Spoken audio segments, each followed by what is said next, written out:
Dati-dati ang gamit namin ay grafting.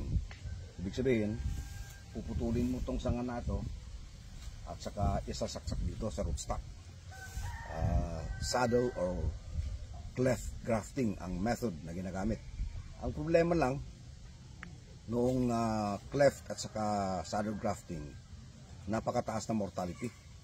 Nasa mga 30% lang ang survival namin.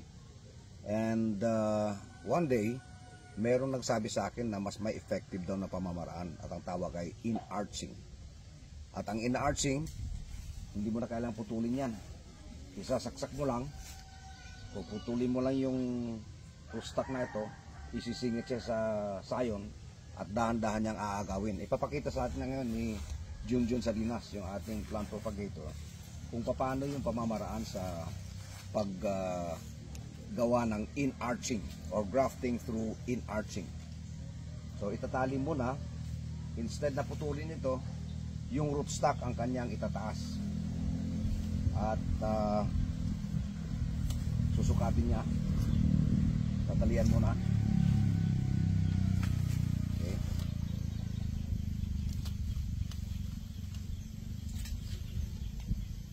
Susukatin niya. And then ihiwaan yung gilid ng sanga para dyan ipapasok ngayon yung rootstock.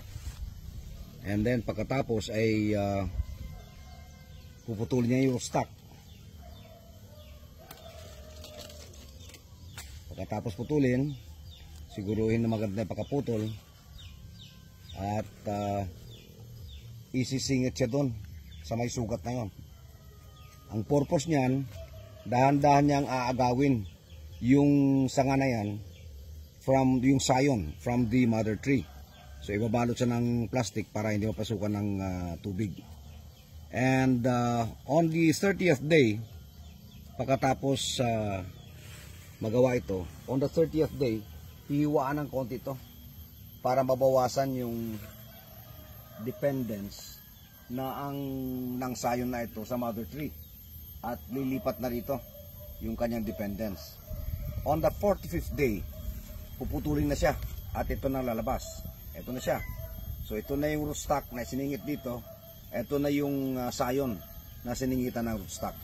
At ito, after 2 weeks na pahinga, yan, bagong harvest yan. After 2 weeks na pahinga, pwede mo nang itanim sa iyong bukid. So ganyan po kabilis. At ang survival rate nito, amazing. 95 to 98%.